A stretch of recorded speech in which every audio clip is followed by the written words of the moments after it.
My name is Alphinity. I'm the Cloud Portfolio Manager at Alphinity Investment Management.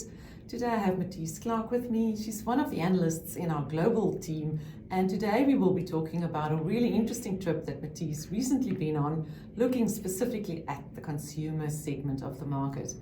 So Matisse, as a starting point, where did you go and who did you see there? Thanks, Alfreda. I recently got back from a trip to the US where I spent my time in New York attending two conferences, the Bernstein Strategic Decisions Conference and the Morgan Stanley Leisure Conference. There I spent some time with a lot of large cap consumer companies as well as leisure focused companies, which is an area of the consumer sector that we've been exploring a bit more deeply. So now that you can stand back a bit and reflect on all the companies that you've seen, what are some of the broader key trends that you've picked up across that sector in the US? So I would call out three key trends. The first one being the K-shaped economy, which we're all quite familiar with, I think, by now, but I got the sense over there that K-shape is widening, and that was confirmed by a few companies that I spoke to. The next trend would be that consumers are really responsive to innovation and they're quite savvy with price, which relates quite closely to the K-shaped economy. And the last trend would be that leisure and experiential spending is a real strong suit in the consumer sector. Consumers are spending their money on experiences rather than goods. There are a few potential reasons for that, be it the silver generation travelling more or younger consumers having their first travel experience earlier than they did a few years ago, but also social media and perhaps an overspend on goods during the COVID pandemic that has led to this trend. And then I know you also went on some shop visits. Or site visits, we should call it.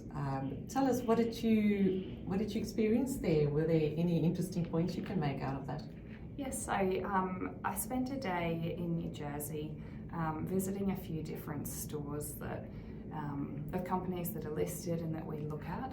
Those include Costco, Walmart, and the off-price names. One of the really interesting things was visiting the Walmart warehouse or store. One thing I saw there was the electronic shelf labels that they've put into the stores, and just an interesting stat I can share was how quickly they can now change prices in store. It takes 30 seconds or almost instantly, whereas that used to take 1 to 8 hours or a whole shift to change the store labels inside a Walmart store. Amazing, very interesting, and a company that's continuing to do fantastic things. So let's bring it back to our global equity portfolios. What does this mean for the portfolio and specifically your focus area from here? So from here, pointing out that key trend of leisure and experiential spend, that's an area that we're looking at quite closely as a team and sifting through the ideas, of which there's quite a few good ones in that space.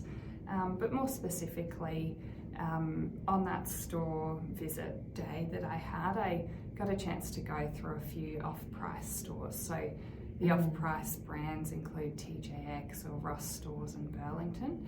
And I got quite a good appreciation for how the model works and why it is working. So as it relates to the portfolio, it's really focusing on those companies such as the off-price model, where they've got really strong earnings drivers over the next couple of years, which are only heightened by the K-shaped economy. So that's where we're looking and spending a lot of time. Fantastic. Well, thank you very much. For more information from Matisse and the team, please visit us on alphinity.com.au. Thank you.